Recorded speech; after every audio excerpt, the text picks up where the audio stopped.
স্নায়ু এই কথাটির অর্থ কী? আমরা শুনে থাকি, ইংরেজিতে আমরা ছোটবেলায় পড়েছি স্নায়ুতন্ত্র বা নার্ভাস সিস্টেম। নার্ভ এই কথাটা আমরা হামেশাই শুনে থাকি। স্নায়ুটাই হলো বেসিক্যালি আপনার নার্ভ। নার্ভটার উৎপত্তি কোথা থেকে হচ্ছে? সেটার উৎপত্তি হলো আমাদের মস্তিষ্ক বা ব্রেন থেকে, এবং সেটা স্পাইনাল কর্ডের মধ্যে দিয়ে গিয়ে শরীরের বিভিন্ন জায়গায় ছড়িয়ে পড়ছে। তাই প্রাথমিকভাবে আমরা স্নায়ু বলতে যে সমস্ত জিনিস আমাদের মস্তিষ্কের সাথে এবং মেরুদণ্ডের সাথে সম্পর্কীয় সে সমস্ত জিনিসকে কিন্তু বুঝি। এবং শুধু তাই নয়, শরীরের যে সমস্ত জায়গায় আমাদের নার্ভ পৌঁছে গেছে এবং সেই নার্ভগুলোকে ছোট হোক বড় হোক সমস্তগুলিকে কিন্তু আমরা স্নায়ু হিসেবে ব্যাখ্যা করি। তাই স্নায়ু যখন আমি বলছি, আমি মস্তিষ্ক, মেরুদণ্ড এবং শরীরের সমস্ত সেই স্নায়ু বা নার্ভের কথা বলছি। এখন কথা হলো, একজন নিউরোসার্জন হিসেবে কেন আমি স্নায়ুর কথা খুব সূক্ষ্মভাবে আপনাকে বলছি।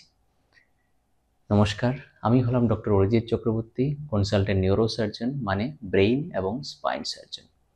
আমার ডে টু ডে বেসিসে কাজ হলো ব্রেইন সার্জারি, স্পাইন সার্জারি বা পেরিফেরাল নার্ভ সার্জারি করা, এবং সমস্ত স্নায়ুজনিত যে রোগ, সেটা সার্জিক্যাল হোক বা নন সার্জিক্যাল হোক, বা শুধু ফিজিওথেরাপি, নিউরো ফিজিওথেরাপি রিলেটেড চিকিৎসা হোক, সমস্ত কিছু নিয়ে আপনাদের সাথে উপস্থিত হলাম স্নায়ু নিউরোসায়েন্সেস নিয়ে, যেখানে আমরা স্নায়ু নিয়ে যে কোনো ধরনের রোগের চিকিৎসা করি, বিশেষভাবে যে কোনো ধরনের নিউরো সার্জিক্যাল প্রসিজার বা সার্জারি আমরা করি।